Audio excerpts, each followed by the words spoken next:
Alright. Hey there, guys. Master Kev here. And I have upgraded my room. I was going to call it a machine, but it was technically just a room for the goblins. Whatever the case, let's make this video short, shall we? Because many of my previous videos were really long. So I have a challenge here, and it's to kill goblins. And I decided, after killing about the first 60 to 70 of them, that I've had it with the room. I wanted to upgrade it. So you see here, I've daily contributed 674. I can't really say daily. This is a sort of like a weekly thing for how slow it goes. But I've contributed 674 goblins. And I didn't even know I was contributing that much until I hit like the 600 mark. And I have all to thank to my machine. So, without further ado, here it is. The almost 100% safe Goblin capture, like, thingamadoohicker. I didn't really give it a name. Maybe I'll give it a cool title. Just look at the title down there. Alright, you see that title? Good. Anyways, this machine is designed to encase goblins and basically make them a joke. I'll show you how. So first, you go to the back of the machine and open up the piston lock.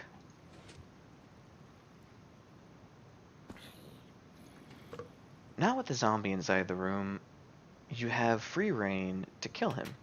Now, if you have a zombie challenge of sorts for your dailies, or not really dailies, well, it could be your dailies, but if you have a zombie challenge for your Slayer task as well, you can kill them freely here, but if a goblin appears, then you have a way to get rid of him. Now, obviously, you can change the dirt blocks to be stone to safely get rid of them, but this machine allows you to do both zombies and goblins either or without any threat whatsoever.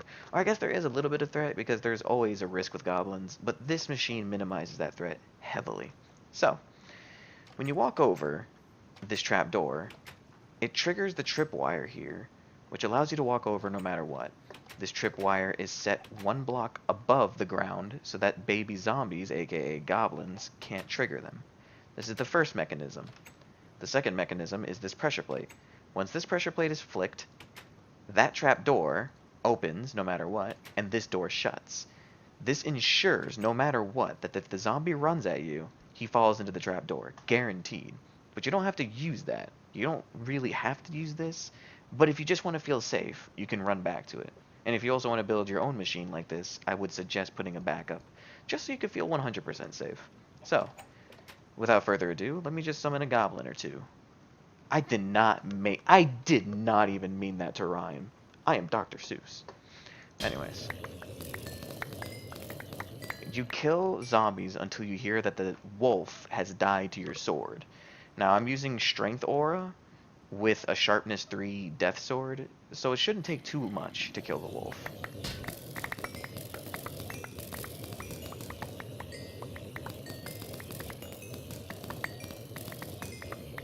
Man, I am getting unlucky here.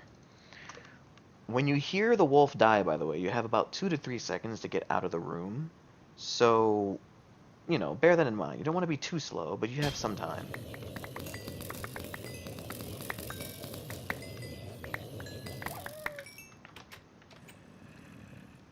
And there you go. The goblin basically can't hit you. I mean, they technically have a little window that can hit you, I'm not going to lie. And this window only exists because I built this machine really tiny to fit with the squares of my room. But if you want to make sure that they can't hit you whatsoever, when you build the pathway that they take, don't leave the half slab right there. If you just get rid of this half slab and move this staircase to the right one, which I'll explain what the staircase is later, it makes it so they cannot hit you whatsoever. But because that half slab is there, if he somehow gets on there, he can jump up and hit me once. So wear some protective armor, alright? I'll summon a few more goblins and then fast forward to what you do next.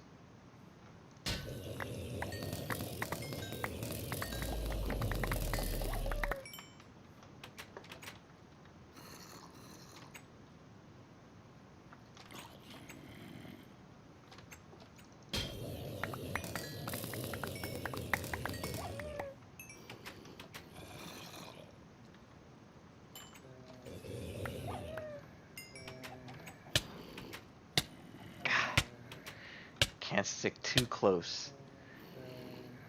You cannot stick too close to that trapdoor. I'll get a few more in the machine.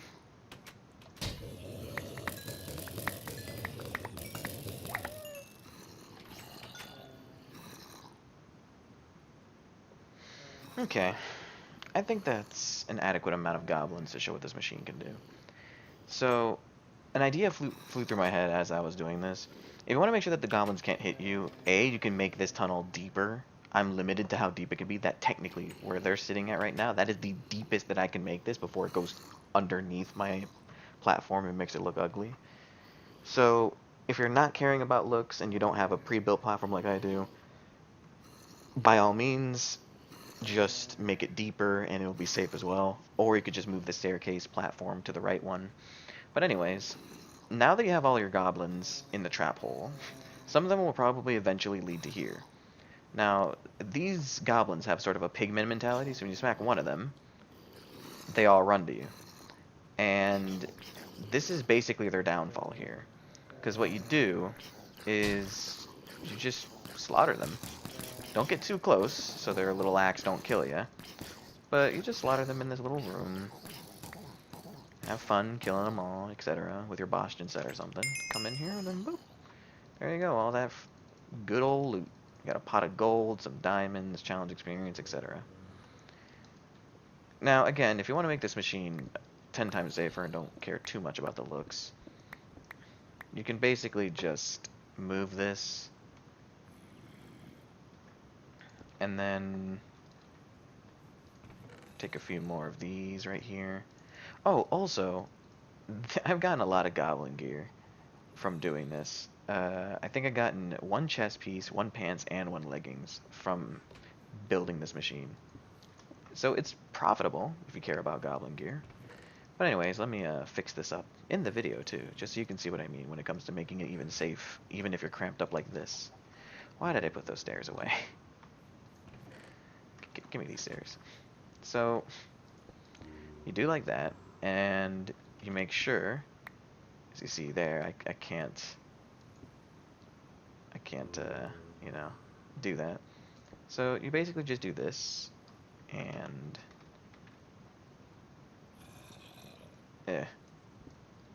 issue here. There we go. And then put the staircase here.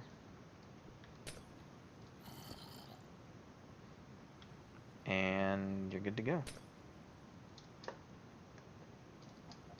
That basically removes a good chunk of the threat so they can't jump up at you.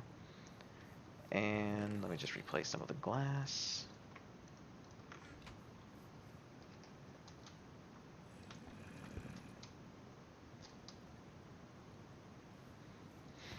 And put a brick and a half slab.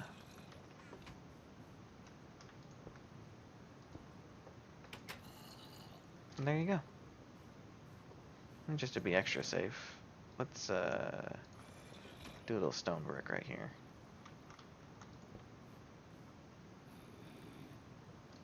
Yeah. And there you go.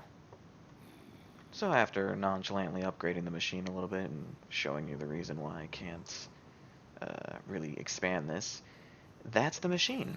If you want to make this better, I would suggest you, have more room to work with, unlike me. You can make the redstone look a lot prettier. Let me just give you a quick tour of the redstone. You basically have the tripwire redstone here that inverts this so that the trapdoor shuts, and then you have an override switch over here, which always sends the signal through only this way, through a redstone repeater, and then shuts the door for safety as well. Simple redstone. Then you have the staircase, the hole that they fall in, the kill zone that you want to, call it. And then you have the zombie. You have the little lever that opens and closes the hole above the zombie. So I'll show you what it is. It's this thing right here. That's what it moves. And yeah, that's the whole video, I suppose. Oh, I almost forgot. You see, I mute a lot of sounds, right? So if I were to put this blocks up for a second, you would hear water, which is why the blocks are low. If I put the hostile creatures up, you hear zombies, and it's really loud to kill them with the volume at max. So I keep them low as well. But you may wonder why I keep the friendly creatures low as well. And this is the reason.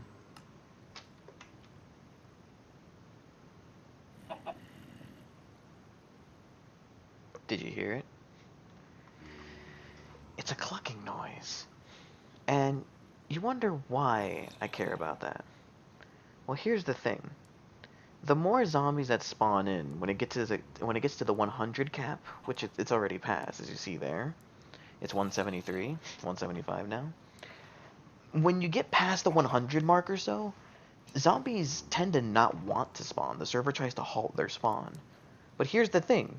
When it halts their spawn, it gives chickens a greater chance to spawn in. Now, this is an issue for me, because I need my friendly creatures' audio to be high so that I can hear when I kill the wolves, but these clucks annoy me. So, I did something a little bit clever. See those little bastards? I can't hear the wolves when they're clucking at me. So, what I tried hiding this entire time in the video is a solution to the chickens.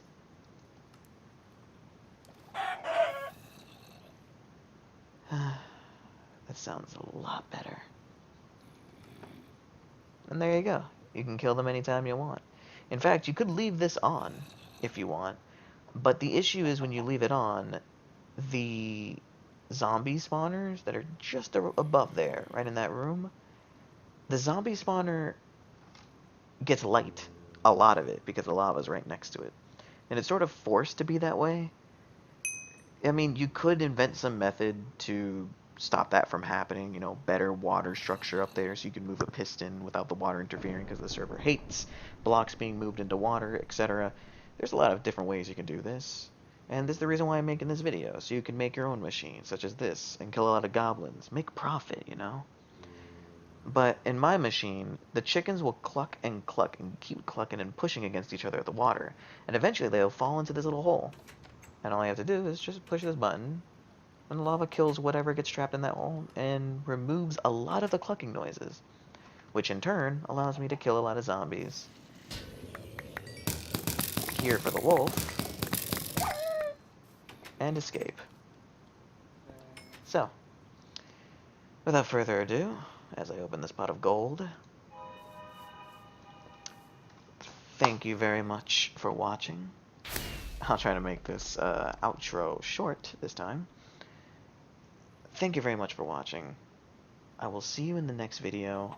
I'm probably going to edit a machine or two and record it, you know. I'm always a person that wants to invent a new way to kill things. Maybe the vampire machine will get changed. Maybe the werewolf could get upgraded. Who knows? And maybe I'll show how to make an advanced spawner room. You know, like the room above here right now. The zombie one. I can teach people how to make this advanced one. You know what? Maybe that'll be the next video.